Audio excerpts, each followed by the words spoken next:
তারা এমন আচরণ করছে প্রতিবেশীদের সাথে, সেই আচরণের একটা অংশ হিসাবেই তারা কিন্তু ইরানে হামলা চালিয়েছে।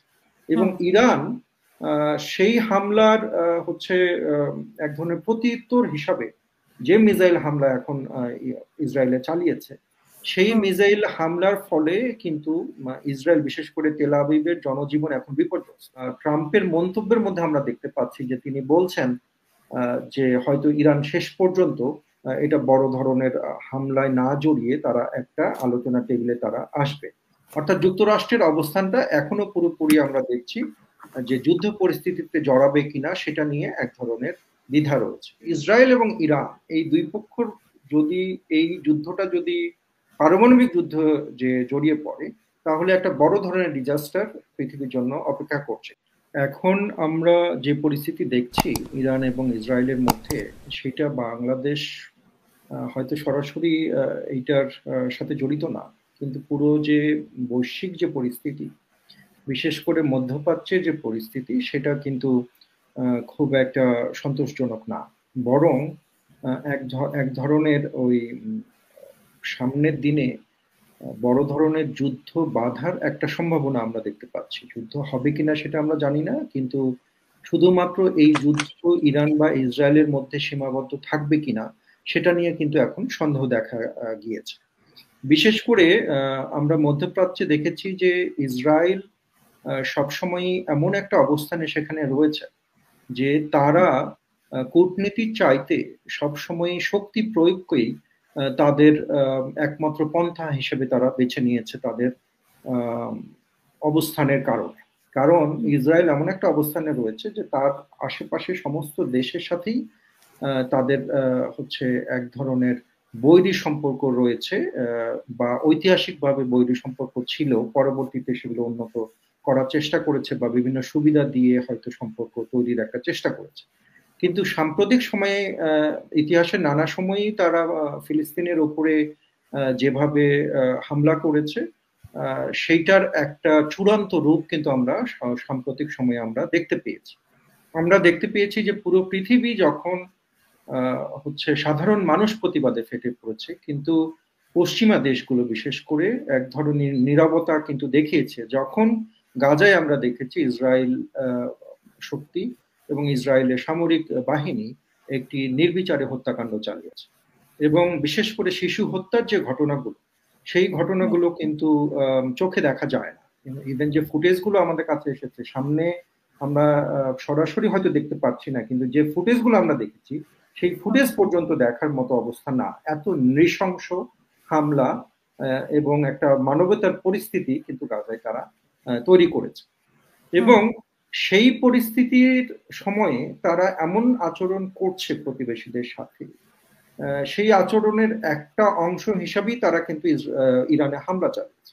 এবং হুম। ইরান সেই হামলার হচ্ছে এক ধরনের প্রত্যুত্তর হিসাবে যে মিসাইল হামলা এখন ইসরায়েলে চালিয়েছে, সেই হুম। মিসাইল হামলার ফলে কিন্তু ইসরায়েল, বিশেষ করে তেল আবিবের জনজীবন এখন বিপর্যস্ত।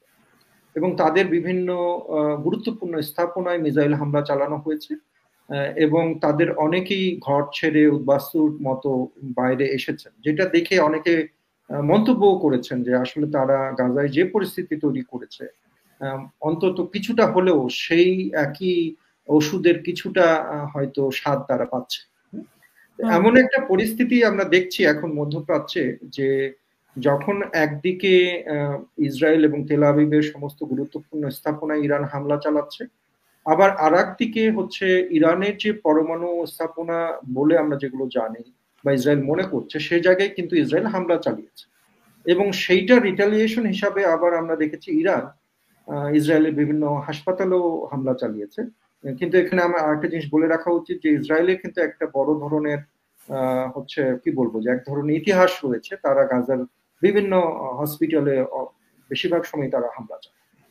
তো এখন এমন একটা পরিস্থিতি তৈরি হয়েছে যেখানে যুক্তরাষ্ট্র এইখানে এই যুদ্ধে জড়াবে কিনা সেটা নিয়ে এক ধরনের ধোঁয়াশা রয়েছে। ট্রাম্পের যে কমেন্ট আমরা দেখছি, সেখানে একদিকে যেমন তিনি পুরোপুরি এটা উড়িয়ে দেননি যে এখানে হামলা হবে কিনা, যুক্তরাষ্ট্র এই যুদ্ধে হুম। জড়াবে কিনা ইসরায়েলের পক্ষ হয়ে, আবার আর একদিকে হচ্ছে যে তিনি কিন্তু যুক্তরাষ্ট্র যে এখনো ইনডিসিশনে রয়েছে সে বিষয়টাও কিন্তু পরিষ্কার। কারণ ট্রাম্পের মন্তব্যের মধ্যে আমরা দেখতে পাচ্ছি যে তিনি বলছেন যে হয়তো ইরান শেষ পর্যন্ত এটা বড় ধরনের হামলায় না জড়িয়ে তারা একটা আলোচনা টেবিলে তারা আসবে। অর্থাৎ যুক্তরাষ্ট্রের অবস্থানটা এখনো পুরোপুরি আমরা দেখছি যে যুদ্ধ পরিস্থিতিতে জড়াবে কিনা সেটা নিয়ে এক ধরনের দ্বিধা রয়েছে। কিন্তু একটা জিনিস আমাদের মনে রাখা উচিত, যদি যুক্তরাষ্ট্র এই যুদ্ধে জড়িয়ে পড়ে এবং কোনোভাবে যদি ইরান সেই যুদ্ধে নিউক্লিয়ার উইপেন ব্যবহার করে, তাহলে কিন্তু আমরা এই প্রথম দেখব যে হচ্ছে পৃথিবীর ইতিহাসে যুদ্ধক্ষেত্রে এভাবে হচ্ছে পারমাণবিক অস্ত্র ব্যবহৃত হবে। এবং নিউক্লিয়ার পাওয়ারের প্রধান শক্তিটাই হচ্ছে নিউক্লিয়ার ডিটারেন্ট।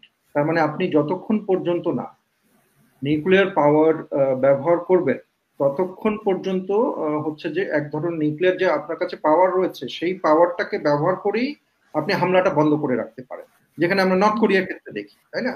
নর্থ কোরিয়া তো খুব একটা বড় অর্থনীতির দেশ না, কিন্তু তার কাছে নিউক্লিয়ার ওয়েপেন রয়েছে বলেই তার কাছে কিন্তু তার প্রতি হামলা আমরা দেখি না। একইভাবে হচ্ছে ইসরায়েল এবং ইরান এই দুই পক্ষর যদি এই যুদ্ধটা যদি পারমাণবিক যুদ্ধ যে জড়িয়ে পড়ে, তাহলে একটা বড় ধরনের ডিজাস্টার পৃথিবীর জন্য অপেক্ষা করছে। কিন্তু আন্তর্জাতিক সম্পর্কের একটা তত্ত্ব রয়েছে যে বড় দুইটি নিউক্লিয়ার উইপেন সমৃদ্ধ দেশের মধ্যে সাধারণত যুদ্ধ হয় না, বড় ধরনের যুদ্ধ হয় না, কারণ তারা দুজনেই নিউক্লিয়ার যুদ্ধের ভয়াবহতাটুকু বুঝতে পারে। কিন্তু ছোটখাটো যুদ্ধ হতে পারে, যেমন আমরা ভারত পাকিস্তানের মধ্যে দেখেছি, সে বিভিন্ন সময় সীমান্ত নিয়ে বা বিভিন্ন ঘটনায় ছোট ছোট যুদ্ধ হতে পারে। তো সেই তথ্যের ওপরে হচ্ছে নির্ভর করে আমার যে প্রেডিকশন যে এই যুদ্ধটা হয়তো ফুল স্কেল ওয়ারের দিকে যাবে না।